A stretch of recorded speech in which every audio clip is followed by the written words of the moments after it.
Allez les amis, on est parti pour voir comment calculer l'angle entre deux vecteurs en utilisant les complexes, et cette compétence elle est surpuissante parce qu'elle vous permettra de calculer les angles, n'importe quel angle dans n'importe quel triangle. On fait ça tout de suite, vous allez kiffer, c'est ultra simple.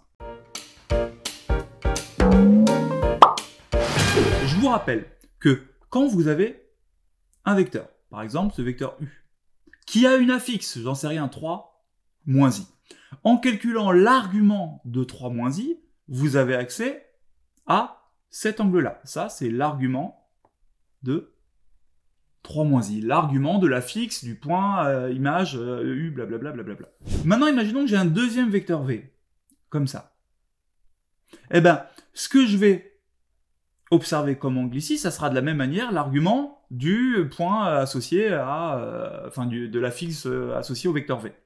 Du coup, si je m'intéresse à l'angle entre U et V, vous remarquez que j'ai juste à faire la somme de ces deux angles-là au signe près. Eh ben, c'est exactement le sens de la formule qu'on vous a donnée dans la fiche. Cette fiche, elle vous dit que pour trouver l'angle entre U et V, il faut juste que vous fassiez l'argument entre Z du vecteur V et Z du vecteur I. Autrement dit, l'angle U, virgule V, c'est tout simplement l'argument du vecteur V, enfin de l'affixe du vecteur V, donc du Z du V, divisé par Z de U. Aussi simple que ça. Et là, vous allez me dire, oui, mais dans cet exercice, je dois le faire entre des points, c'est la catastrophe. Mais regardez, vous, ce que vous devez faire, c'est entre AB et AC. Votre vecteur U, c'est donc le vecteur AB, et votre vecteur V, c'est donc le vecteur AC.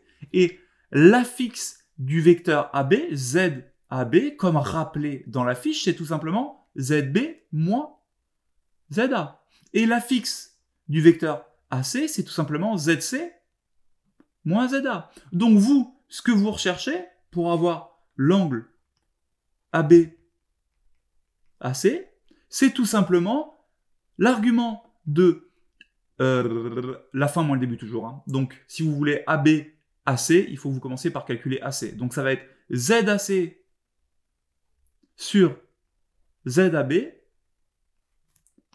c'est tout simplement l'argument de ZC moins ZA sur ZB moins ZA. Donc vous remarquez que dans cette formule, tout est à l'envers.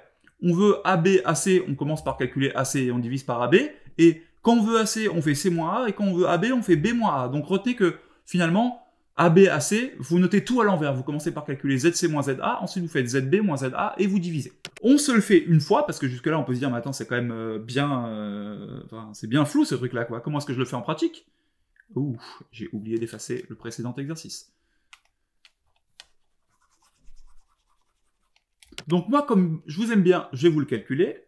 L'argument de ZC moins ZA sur ZB moins ZA, c'est l'argument de, on ouvre une grande parenthèse parce que le calcul va être extrêmement sale. ZC moins ZA, ça me fait 3 plus I moins ZA, 1 plus 3I, divisé, hop, petite droite bien droite, par ZB moins ZA, donc 3 plus 5I moins 1 plus 3I. On simplifie un peu tant qu'on a l'énergie de le faire. Donc 3 plus I moins 1 plus 3I, ça me fait 2 moins 2I. Ouh, ça sent bon ça. Ça, je vous le dis, ça sent très bon. Hein. 3 plus 5I moins 1 plus 3I, ça fait divisé par 2. Ouh. Plus 2I. Ok, là on est pas mal. Pour trouver l'argument d'un complexe, moi je vous rappelle que vous devez le mettre sous forme trigonométrique. Pour le mettre sous forme trigonométrique, il va d'abord falloir le passer sous forme algébrique. Ce qui nous embête, c'est qu'on a du i en dessous. Ça, vous savez faire, donc on va prendre le temps de le faire ensemble. Donc moi, je vais bosser sur 2 moins 2i sur 2 plus 2i. Je vais multiplier en haut et en bas par le conjugué, donc par 2 moins 2i. 2 moins 2i. Ça va me faire donc, en bas, 2 au carré moins 2i au carré, donc ça va me faire 8. Et en haut, 2 moins 2i, facteur de 2 moins 2i, ça fait 2 moins 2i au carré, donc ça me fait 4 moins 8i 2ab moins 4. Oh là là, qu'est-ce que c'est joli. Aïe aïe aïe aïe aïe, ça me fait moins 8i sur 8, et donc ça me fait moins i. Donc, l'argument de ça, c'est l'argument de moins i. Qu'est-ce que c'est bien fait, sauf que l'argument de moins i, si jamais je dessine mon plan complexe, tac, tac, je me mets à moins i. Moins i, c'est sur l'axe des imaginaires purs, à moins 1. Donc là, j'ai moins i. Son argument, c'est-à-dire cet angle, c'est moins pi sur 2, tout simplement. Et du coup, ça me fait moins pi sur 2. Donc, je viens de voir que ce petit angle qui est là, c'est en fait un angle droit, tout simplement. Donc, je suis éventuellement sur l'intersection entre les deux côtés qui ne sont pas l'hypoténuse d'un triangle rectangle. Vous avez compris l'histoire. On vous a mis plein d'exercices en dessous. Ça tombe réellement au contrôle et surtout, ça sert à faire des trucs plus compliqués qu'on va voir dans les compétences suivantes. À vous de jouer. Vous êtes des champions.